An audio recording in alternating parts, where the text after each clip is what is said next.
Olympic समिति यानी IOC के 141वें सत्र का आयोजन होना है। सत्र का उद्घाटन प्रधानमंत्री नरेंद्र मोदी करेंगे।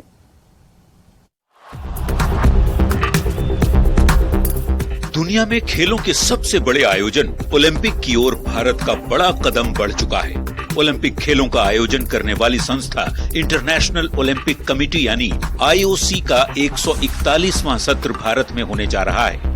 G20 के बाद भारत में ये दूसरी सबसे बड़ी अंतर्राष्ट्रीय बैठक होने जा रही है। भारत में आईओसी के 141वें सत्र का होना बहुत बड़ी बात है। यह दूसरी बार है जब भारत में अंतर्राष्ट्रीय ओलंपिक समिति की बैठक हो रही है। 40 साल पहले 1983 में नई दिल्ली में आईओसी का 86वां सत्र आयोजित हुआ था। एक बार फिर भारत में आईओसी का सत्र का होना अंतर्राष्ट्रीय खेल के क्षेत्र में भारत के बढ़ते कदम का सबूत है।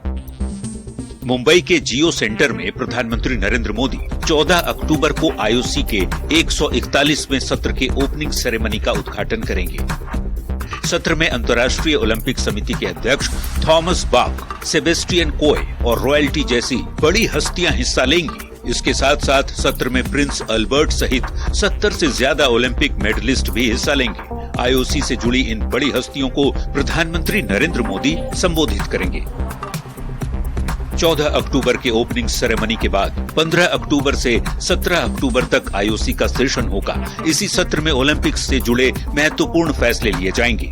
आईओसी सेशन में ही भविष्य में होने वाले ओलंपिक खेलों के लिए मेजबान देशों पर भी फैसला होता है। पूर्व क्रिकेटर युवराज सिंह ने कहा कि जिस तरह से भारत में खेल इंफ्रास्ट्रक्चर का विकास हो रहा है, उसे देखते हुए भारत ओलंपिक खेलों की मेजबानी का एक मजबूत दावेदार है। Why not? I think we have all the means, and I'm sure the way our infrastructure is going, we can definitely host Olympics in the coming years. Why not? Bharat में 40 साल बाद हो रहे इस आयोजन के लिए सबसे बड़ा श्रेय दिया जा रहा है रिलायंस फाउंडेशन की फाउंडर और चेयरपर्सन नीता अंबानी की कोशिशों को, जो आईओसी की सदस्य बनने वाली पहली भारतीय महिला हैं।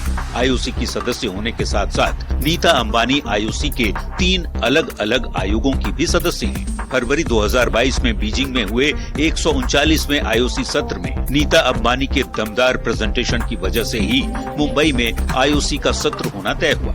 रिलायंस फाउंडेशन के जरिए खेल को बढ़ावा देने में नीता अंबानी की अहम भूमिका रही है। आईओसी प्रेसिडेंट बाक ने भी खेल को बढ़ावा देने में नीता अंबानी की भूमिका की तारीफ की है। Bureau report, news 18।